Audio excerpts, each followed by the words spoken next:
Team building in NTE is very often a very simple and straightforward process, but still there's a few factors we need to keep in mind in order to maximize our teams. In a very summarized way, you want to make sure you build your team around your character's combat role, their attributes and how it pairs with the other characters in the team, and his gear. There is some gear that has some specific conditions like support gear, but we'll get into that later in the video, so stick around to watch, guys. Welcome, I'm Akira, and let's dive right into it. The first thing we're gonna touch upon in this video is the combat roles. You probably already know this, but every single character has his own role, so for example Daffodil is damage, Bysong is damage, Sakiri is buffer, and if I go for example to Adler, he is survival. Those are the three roles that exist in the game right now. And every single team will want 1 or 2 damage dealers, 1 or 2 buffers, or 1 buffer and 1 survival. If you're running 1 buffer, then it's mostly to increase the overall team attack, and it's because you have a team where everyone participates in the rotations. And if you're running 2 buffers, then it means you're playing an hyper carry team where your damage dealers will be just the main focus and every time on the field. If you're planning on running a survival character like Adler, it's probably the best in case you are dying too much or you feel like you're getting too low HP and you're not comfortable with that. However, keep in mind that this is not mandatory, as it's possible to play this game without getting a single tick of damage because of their dodge system. The second thing we're gonna talk about is the Esper Types.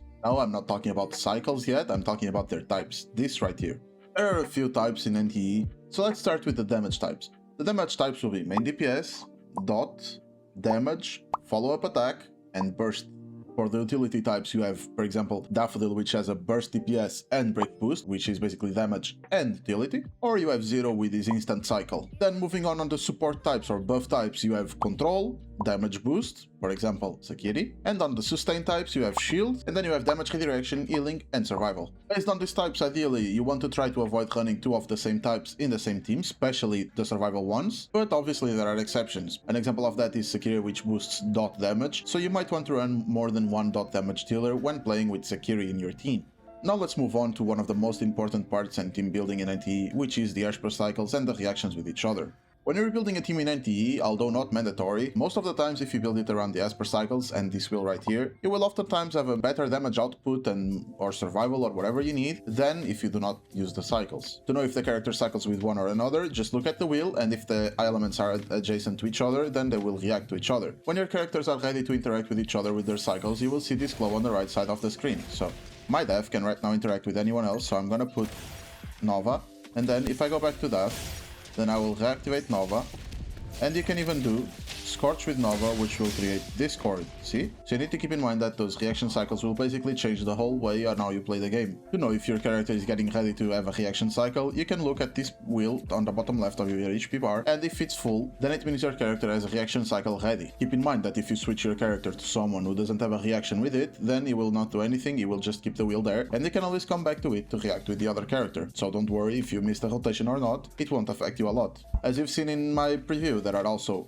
3 elements reactions, for example Discord, which is Nova plus Scorch, and to trigger those you need to first trigger the 2 element one and then another 2 element one. Let's say I triggered Daffodil with Aniel, which triggered Nova, and then I triggered Bysong with Daffodil, which triggered Scorch, and Scorch plus Nova triggered Discord. A lot of the times those 3 element reactions are stronger than 2 element reactions, so if you plan on building a team and build around it, then it's gonna be strong as well. The intensity of your reaction, or in other words, the damage that you will deal with the reaction, will scale off of cycle intensity. The game will only count the character with higher cycle intensity, so I have 24 on Daffodil and 18 on Aniel. So when I showed you the Nova reaction, it counted the 24 from Daffodil. In this game, you don't need to have the character with the highest intensity ending up on the field. No matter if you're swapping to the character off or off from the character, the game will always count the one with the highest cycle intensity. Every single character in the game also has a specific interaction with the reactions of its own type, so as you can see, for example, Bysong inflicts another instance of Scorch with the same effect as the existing one when it generates a power word, which is a part of his kit, or Sakiri, which increases the dot taken by the target by 25% for each type of dot effect when Scorch is up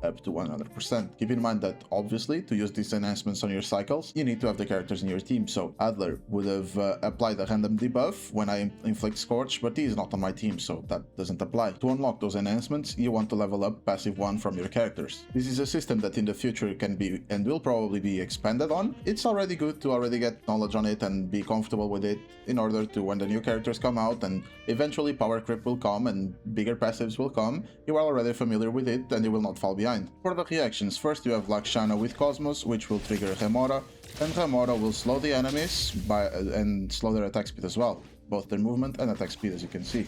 Then you have Blossom, which is Cosmos with Anima, and it will look like this. It will spawn these Vita Buds, which will damage the enemies over time. It's a pretty decent damage, especially if you have both Nanali and Jiuyan on your team. And for the 3-element reaction, Lakshana, Cosmos and Anima, you have Charge, so it will look something like this. You apply Gamora, and then you apply Blossom, and as you can see, it gave Charge, and Charge basically gives you ultimate energy every time they are hit by those Vita petals. For our Incantation and Anima type reaction, we have X, and it looks something like this. So apply X, and X basically deals an additional instance of follow-up attack. For Nova, I'm replaying obviously this footage, and it basically just activates Nova during 5 seconds, and after those 5 seconds pass, the enemy will get a big mental damage hit. Then you also have Scorch, also in this footage, which basically gives dot damage to the enemy for 15 seconds. Still on the same footage, when you trigger both of them, you trigger Discord. Discord basically just reduces the break bar of the enemy, so it's very good against bosses. And finally, with Psyche and Lakshana, we have Stain, which will basically just make the enemies take 20% more damage on Lakshana and Psyche type damage. So it looks like this. You can see even my Aniel was hitting for 2.3k. And those were all the reactions in the game and how they interacted with each other. So now let's move on to the gear. Currently there are 3 pieces of gear in the game that are specifically buff types and they do not stack with each other, so keep that in mind when building a team. Don't go wasting your DPS just because you're thinking you're getting more buffs. The first of those gears is Good Boys at the Grand Adventure, which is Sakiri's best arc, and you get this from completing the story. And this one is very good because the buffs are good, but once again, it will not stack if you have more than one. The second of this type is the Great Thief, which I don't have, but you can obtain it for free by just finding all the Danzamburo locations in the game. There are 4 of them, so after you do that, you will get a rank arc, the Great Thief, which basically boosts break intensity. The last of these gears is PD Hedgehog, which is a cartridge and basically a set that you can use on your support characters or buff characters. And that's all, and now to finalize I will show you guys how my teams were built based on that. In this team we have 2 main DPSs, Baisong and Daffodil, and I have 2 buffers, Sakiri and Danielle. Their types don't overlap as well. Baisong is a DPS with dot, and Daffodil is break and burst. Sakiri has control and damage boost, and Danielle has only damage boost. The Esper reaction cycles also go from Daff to Baisong, and I have Scorch here, and I also have Nova with Danielle and Daffodil. Together they will give me Discord. Not only that, but I have all the passive ones from the character, which means I'm boosting the reactions on my own team. For another example, I have a Blossom team, in which I have 3 damage types and 1 buff type. And obviously this is a bit different from what I told you, but this makes sense and I'm gonna explain why. Although our main character, Zero, is a damage type, he acts more as a cycle guy than actually doing damage because his redirect skill instantly charges his Esper Cycle,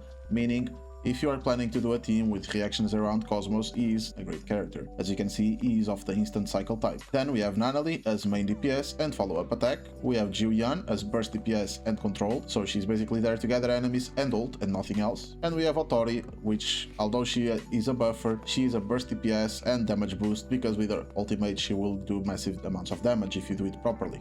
And those were only 2 examples of teams that you can do. If you follow the things that I just said, you'll probably be able to build a team even with the characters you have. You just need to think about the things I spoke about in this video, and you will probably deal a team that works even if you're missing X character or Y, because at the end of the day, characters are good, yes, but they are not everything. They're not the entire story, and if you have a character that's similar with the type and the Esper type as well, even if it's not a 5-star character, it will probably clear the endgame in this game as well, since the first endgame that we had is super easy at the moment. I think in the future you will need the 5-star characters, but for now, since the game just released, they wanted to make it easy. At least that's my opinion. So yeah guys, that was my team building guide and how to properly team build in this game. And if you think this video helped you, and if you were struggling because you were missing X character or Y, then try applying these tips, and if it works out for you, then let me know.